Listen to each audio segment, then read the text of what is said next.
Next up, we're gonna have Gustavo. He's from Atlanta. He came all the way from Atlanta to talk to us. Please give him your full attention and give him a round of applause.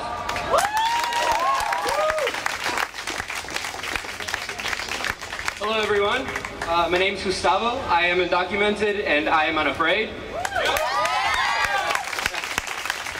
I came here, I was brought here to this country at the age of 9 by my parents, and ever since many people have asked me what brought my family to this country. And the answer has always been simple, and it's always been the same: poverty. Poverty meaning an uncertain 1 to 2 meals per day if there were ever any second meals. Poverty meaning walking 45 minutes downhill to go to school and an hour and a half back uphill to go back home because we were too poor to afford the bus fare.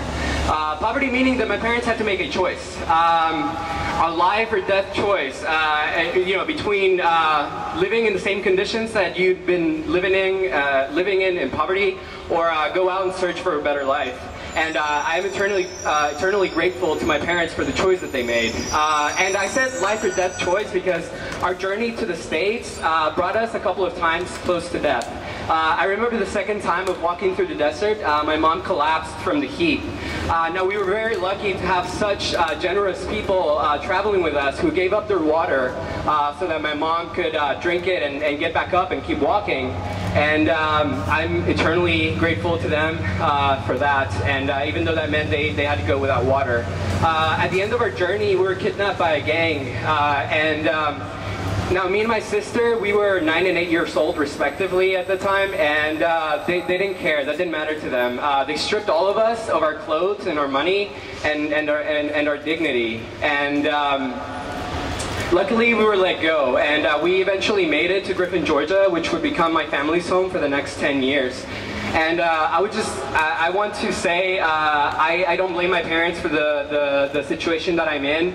I am grateful to them, and I realize that they made the responsible and courageous choices that they had to make, that any parent in that situation, in those shoes, would have made for their kids. I don't know, for my mom and my dad, muchas gracias y los quiero mucho por todo lo que han hecho por mí. Now, why am I sharing this with you today? It's not to gain your sympathy, but to obtain your support. To show you, but not only you, to show sympathetic and opposing politicians and everyone that I am not an illegal alien, that I am indeed a human being with rights.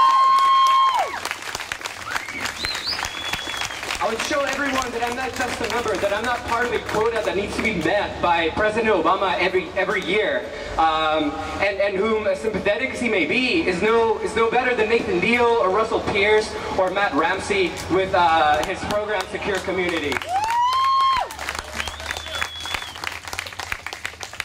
And in these troubled economic times, the state of Georgia has decided to make me and my fellow undocumented brothers and sisters an enemy and a scapegoat. Now, how did they do this? Well, first they banned us from the top 5 universities here in the state of Georgia, no matter how qualified we are to attend those institutions. And then they criminalized our very own existence and livelihood through HB 87. Well, I'm here to tell the state of Georgia that I'm not going down without a fight. That I'm here to fight for my brothers and sisters. I'm here to tell the state of Georgia that I refuse to become a second-class citizen or anything below that. I want to tell the state of Georgia that I refuse to let anyone become a second-class citizen or anything below that. I will put up resistance as long as there is blood pumping through my veins. And I am also here to ask you to join me and my undocumented brothers and sisters in the fight of our lives. We need to fight back, we need to organize. And we need to organize through the struggles that we all share as part of the working class. And together, we can beat HB 87, overturn the ban, and win social and educational equality for all.